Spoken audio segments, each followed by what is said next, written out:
제일 중요한 게 노년무전이에요. 이거는 인생 실패 중에 가장 노년무전은 인생의 실패. 자식이라고 하는 게 노후 준비의 가장 큰 장애물이다. 진정한 자식 사랑은 늙어서 자식에게 손 안 벌리는 노후 독립이다. 행복에 이르는 비결은 비교하라. 인간은 기본적으로 비교하는 동물인데 거짓말을 가르치는 거야. 진정한 행복의 비결은 남들과 비교하는 거라는데요. 를 둘러보면 이 세상에 힘들지 않은 사람이 어디 있겠냐. 내 삶의 행복을 되찾는 방법 지금부터 알려드립니다. 자, 과연 어떤 강연을 들려주실지 그럼 지금부터 강연 청해 듣겠습니다. 오늘은 노년을 맞게 되는 우리 모두가 어떻게 하면은 노년에 자식으로부터 독립은 홀로서기잖아요. 홀로 서는 삶을 살 수 있을까 하는 이야기로 진행해 보고자 합니다. 좋습니다. 1960년에 우리나라 사람의 평균 수명은 52살이었어요. 아, 52살. 진짜 짧았는데. 난 이미 없었어요. 설득이 안 가지. 네. 2022년에 지금 나와 있는 평균은 83세가 됐습니다. 와, 30년이 넘었습니다. 62년 동안에 31살이 늘어난 거예요. 대단하네. 그러니까 평균 2년에 한 살꼴로 평균 수명이 늘어난 거죠. 2년에 한 번. 그런데 시골에서 제가 어려서 자랄 때는 동네 어르신의 환갑잔치가 동네 잔치였습니다. 맞아요. 그렇죠. 없으니까. 그런데 언제부턴가 환갑잔치가 없어진 거죠. 맞아. 그냥 평균 70, 80인데 무슨 새롭게 60세 생일을 대단하다고 잔치하겠습니까? 그 시절에는 자식 낳아서 키워서 결혼시키고 나서 환갑을 맞으면 이제 대충 얼마 있다가 가셨어요. 네. 그러니까 60 이후의 삶이란 건 생각할 필요가 없는 거죠. 맞아. 남은 인생이 남을 여자 여생이었지 않습니까? 맞아. 그러니까 환갑 때 덕담이라는 게 여생 편히 살다 가십시오. 이렇게 했거든요. 맞아요. 근데 지금은 60 환갑 지나고 30년 더 살아야 되는 거예요. 90까지 사니까. 문제는 뭐냐? 60이 되면 둘만 남아요. 맞아요. 네. 부부만 남아요. 그런데 생뚱맞은 거예요. 싫죠. 부부가. 맞습니다. 왜냐하면 그때까지 대개 엄마들은 누구를 중심으로 산다? 자식. 자식을 중심으로 살잖아요. 아버지들은 거의 직장에서 나와서 맞아. 그렇지, 은퇴하지. 집으로 돌아와요. 아우, 삼식이 싫어요. 예, 그러고 나면 이제 엄마들은 아니 이제 돌봐야 될 애들이 다 나가서 이제 자유롭게 내 인생을 좀 살아야 될까 했더니 아니 밖에서 나가 놀던 남편이라는 자가 들어와가지고 시대기 시작하죠. 네, 이제 시대요. 그러기 시작하죠. 이 골치 아파지는 거예요. 싫어요. 그래서 저희 같은 경우에는 나이 드신 이제 나이가 70대가 되니까 친구들 만나갖고서는 이건 뭐 우스갯소리지만은 만났는데 집에 와서 울더래잖아요. 그래서 왜 우냐고 그랬더니 나만 남편이 있어요. 이러면서 울더래. 막 우열하신 거예요. 혼자만 밥하러 들어가고 다른 사람들 다 노니까 들어가서 남편 밥 해주러 들어가서 울었대잖아요. 이 골치 아파지는 거예요. 이게 노년이에요. 이게 노년이에요. 그래서 남성과 여성의 노년의 차이는 엄청난 차이가 있는 거죠. 그렇지 않습니까? 맞습니다. 남성은 직장 생활이 인생인 걸로 착각을 하고 모든 거를 직장에 몰두하게 되지 않습니까? 맞아. 오로지 직장에서 인정받고 승진하고 그런데 성공했다고 치겠습니다. 임원이 돼요. 부장에서. 임원은 무슨 뜻인지 아세요? 임시 직원. 네, 임시 직원. 김태현 씨 잘 알아. 네, 임원이 되는 순간 매년 계약 다시 안 하면 집에 가는 거예요. 되죠. 그렇잖아요. 그러니까 임원이 되기 전에는 60대 환갑 정년까지 있는데 임원이 되고 나면 매년 재계약을 해야 돼요. 네, 재계약이요. 그렇잖아요. 그런데 어느 날 갑자기 재계약이 안 돼서 집으로 가야 돼요. 이게 남성의 인생 패턴이에요. 그렇죠? 네. 그 집에 갔어요. 내가 평생을 가정을 위해서 희생을 했다고 본인은 생각하는 거예요. 사실 그렇죠. 그래서 집에 돌아오는 순간 처음에는 아내와 자식들이 프랭카드를 붙여요. 그동안 수고했습니다. 아빠 사랑해요. 아빠 사랑해요. 이렇게. 그동안. 그런데 네. 시간이 지나면 조금씩 달라져요. 조금 시들해져요. 근데 아내가 너무너무 힘들어지는 거야. 여성은 아이들을 기르면서 계속 정보를 교환하고 함께 협력하던 학부형 모임이 있거든요. 그러니까 여성은 이제 60 되면은 내가 애들 뒷바라지를 안 해도 되니까 이제 학부형 모임으로 만난 친구들하고 자유롭게 맞아요. 노년을 즐겨야 되겠다 하는데 갑자기 부담이 하나 들어온 거예요. 여보. 그러니까 남성들이 60이 되기 전에 회사에서 밀려나기 전에 미리 아내와 자식들과 소통을 해야 되지 않겠습니까? 그러겠네요. 남성들이 집에 가서 거의 대화가 없습니다. 아, 맞아요.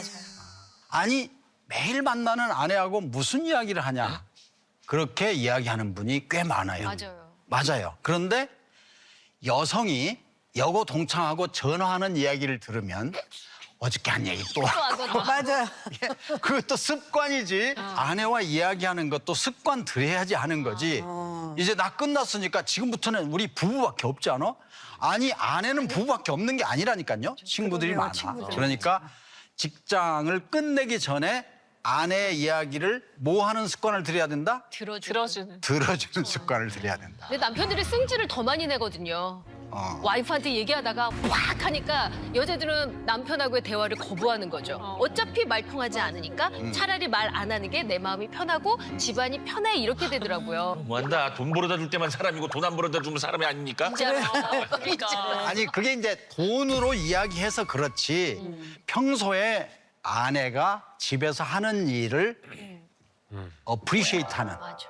알아주는 이런 대화가 필요하다 이런 얘기죠. 그러니까 여보 오늘 이거 맛있는데 먹어봐 그러고 맛을 줬을 때 어머 당신들 다음에 할 때 이렇게 해? 이렇게 얘기하고 서로 요거 어머 여보 요거 좀 닦아줘 그럼 이렇게 닦는 거지 이렇게 서로 대화를 하면서 일을 하면 어떨까 싶은데요. 그러니까 김영자 선생님 같은 분은 관계가 좋은 지금 거죠. 표본이 아니야. 평균.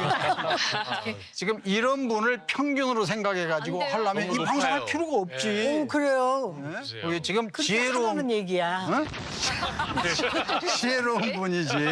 남편이 낮에 굉장히 힘들게 일하고 집에 왔어요. 근데 여성이 그날 백화점에 갔다 온 이야기를 해요.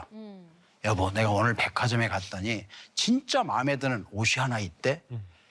피곤해 죽겠는데. 그래서 사겠다는 거야, 말겠다는 거야, 사달라는 거야. 이러면 대화가 안 돼. 안 되는 거예요. 그 자체가 그냥 이야기하는 걸로. 맞아요. 그래서 이제 사고 싶다는 얘기도 있지만 꼭 사지 않더라도 남편이 아 그래? 그게 마음에 들어? 어떻게 생겼는데? 이렇게 그냥 대화를 해야 그다음에 쓸모가 있는 사람이 되지 않겠냐. 제 남편의 모습을 보는 것 같아서 아주 격하게 공감합니다. 근데 니도 없이 어떻게 와가지고선 또 백화점에 남편 피곤하게 들어왔는데 뭐 백화점에 뭐 그런 얘기 오, 시어머니 같은 당신 너무 수고했어 오늘 시어머니. 얼마나 피곤했겠어 이렇게 얘기를 해줘야지 대화가 되는 거죠. 근데 아니 맞아. 그러니까 가는 말을 곱게 함으로써 오는 말도 곱게 만드는 지혜를 가진 분이고. 그렇죠. 그렇게 근데 얘기해야지. 모든 사람이 김영자 선생님처럼 지혜로운 아내는 아니거든. 그러니까 그렇게 지혜롭지 않은 아내를 만난 남편도 일단 자기가 어떤 자세로 사느냐에 따라서 천덕꾸러기가 안 될 수 있다 하는 네. 말씀을 드린 거예요. 두 번째는 이제 돈 이야기를 좀 해야 되는데 네. 돈 이야기를 안 할 수가 없어서 돈이라는 거는 이렇게 정의를 하시면 간단해요. 돈이 많다고 해서 행복이 보장되는 것은 아니다. 아니에요. 그건 동의하시죠? 네. 그러나 돈이 없으면 불편한 거다. 그러네요. 네. 자, 그러면 60 환갑을 맞았을 때 이제 더 이상 벌 수 없는 시점이잖아요. 이제 소득은 없어요. 그렇죠? 그러면 그때까지 모아놓은 돈을 가지고 아껴서 남은 인생을 살 수밖에 없잖아요. 네. 그러면 불편하지 않을 정도의 돈은 있어야 되는 거거든요. 그렇죠. 그렇죠? 그러려면 어떻게 해야 되느냐. 국민학교 6년 동안 국어하고 산수 시간에 배운 것만 실천하면 되는 거예요. 뭐지? 그래요?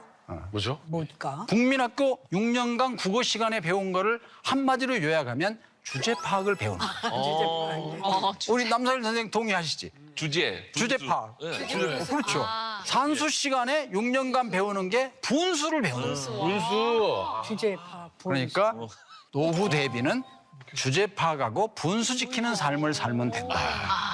주제 파악 중요하다. 아니 언니네가 살을 바꿨다고 해서 우리 집이 그대로 바꿔야 되는 건 아니고 그러면 주제 파악. 언니네가 가지고 있는 재산과 우리가 가지고 있는 재산, 전혀 틀리죠. 형부가 벌어들이는 소득과 내 남편이 내 남편이 벌어들이는 소득을 감안해서 주제 파악하고 분수지켜서 우리가 언니네보다 나으면 바꿔야죠. 왜 바꾸지 말라 그래요? 그렇지만 언니네는 우리보다 훨씬 더 모아놓은 재산과 소득이 많다면 언니네가 바꿨다고 해서 그냥 바꿔서는 안 되는 거죠.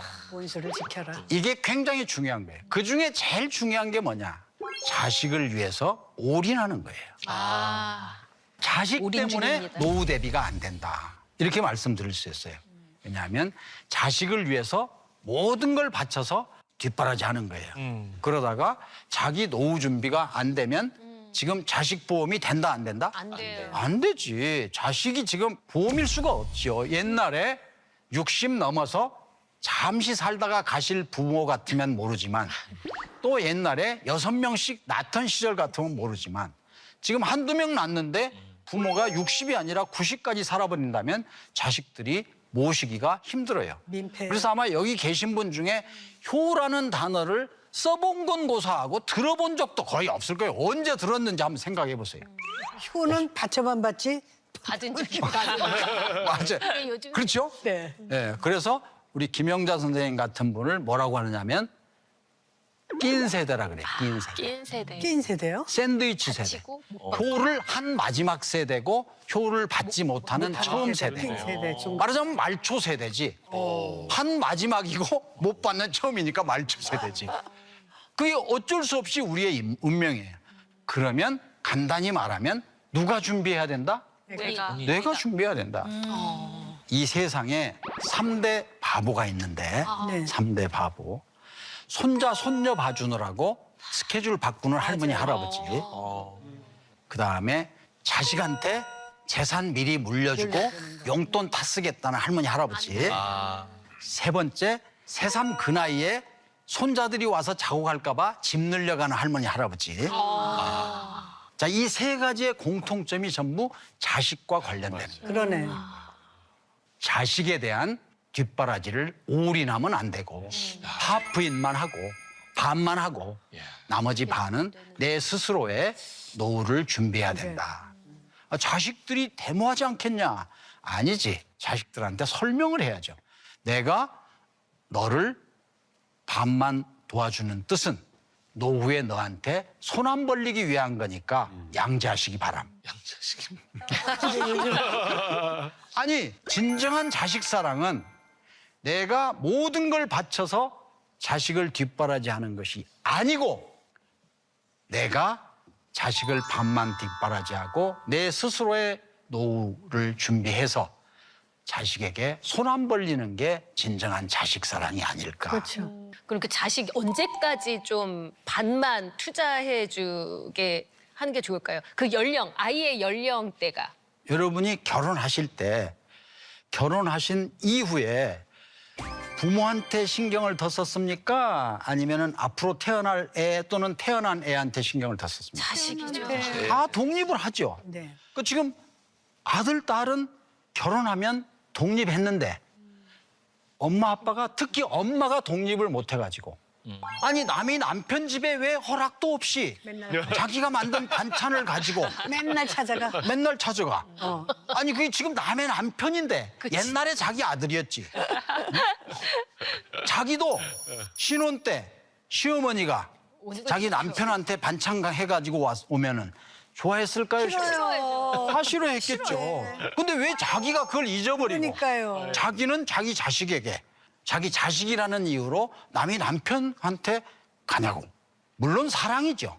사랑이라는 이름의 간섭으로 아들은 받아들이고 특히 며느리는 왜 시어머니가 남의 남편한테 와서 자꾸 이렇게 못 오게 하더라고.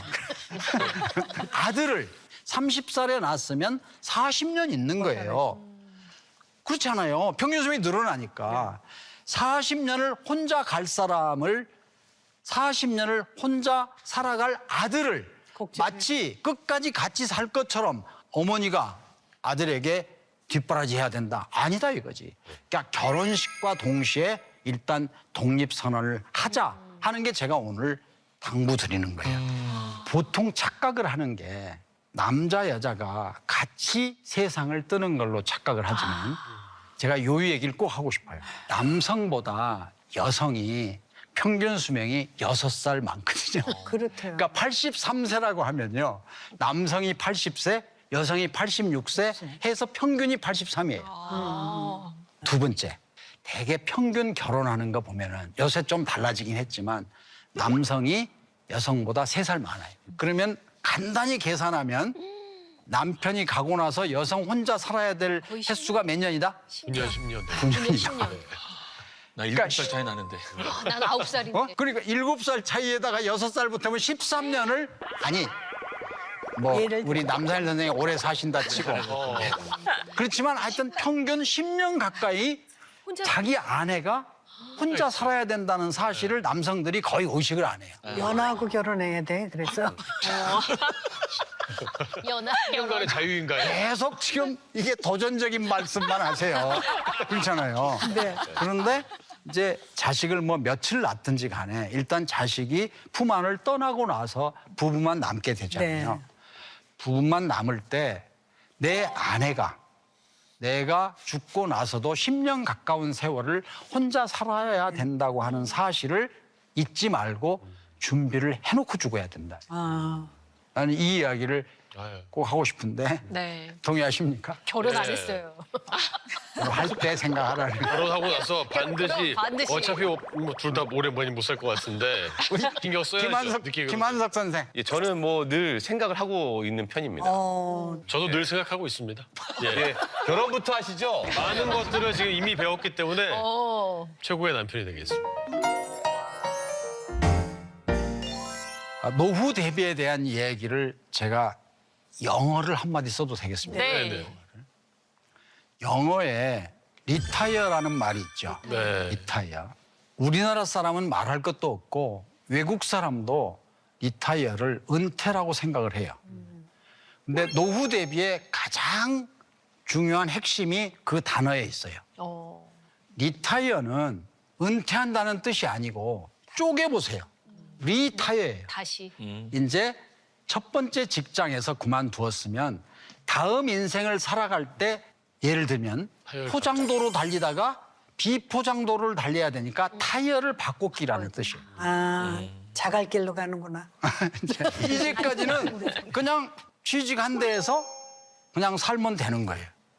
근데 이제는 그렇게 안 되잖아요. 직장에서 나왔잖아요. 나왔으니까 이제부터는 타이어를 바꿔 끼고 자갈길을 비포장도로를 달리는 준비를 해야 된다. 그래서 가장 좋은 노후 준비는 뭐다? 경제 활동을 계속하는 거다. 우리나라에 이런 게 있어요. 서울 시민들은 65세가 되면 카드를 줘요. 카드. 네. 맞아. 서울특별시 어르신 교통카드를 줘요. 네, 다 줘요. 지하철 무료. 이름이 서울특별시 어르신 교통카드라는 이름으로 줍니다. 네. 생각해 보신 적 있어요? 저는 어르신 교통카드를 받는 순간 이런 생각을 했어요. 아, 당신이 65세가 됐지만 어르신이라는 단어를 썼다는 거는 부담되는 노인이 되지 말고 도움이 되는 어르신이 되라는 뜻이라고 저는 해석을 했다 이거예요. 이런 자세로 살아가는 게 노년 독립, 노년에 홀로서는 방법이 아닐까 이런 생각을 하고 있습니다. 네. 그리고 마지막으로 제가 오늘 드리고 싶은 말씀은 이런 거예요. 세상 살다 보면 도를 만나지 않는 인생은 없어요. 모든 인생길이 포장도로다. 얼마나 지루하겠어요. 네, 그렇죠? 근데 그 도를 만났을 때 어떤 자세로 살아갈까 하는 거가 노년의 독립 홀로서기와 직결된다고 생각을 합니다. 저는 이렇게 권하고 싶어요. 도를 만났을 때 두 가지 자세가 있어요. 하나는 걸려 넘어져서 내 인생에 왜 이렇게 걸림돌이 많냐 이렇게 불평하는 부류가 하나 있습니다. 근데 어떤 사람은 도를 딛고 일어서서 돌아보니 그게 내 인생의 디딤돌이었네 하고 감사하는 사람이 있습니다. 기분 좋은 날을 만들기 위해서는 어떤 자세로 살아야 되느냐. 내 앞에 놓인 돌을 걸려 넘어져서 걸림돌이라고 불평하지 말고 이거를 딛고 일어서는 디딤돌로 만드는 그런 자세로 사는 게 결국은 노후 독립, 노후 홀로서기에 맞는 자세 아닐까. 네. 이런 말씀을 드리면서 오늘 마치겠습니다. 고맙습니다. 와.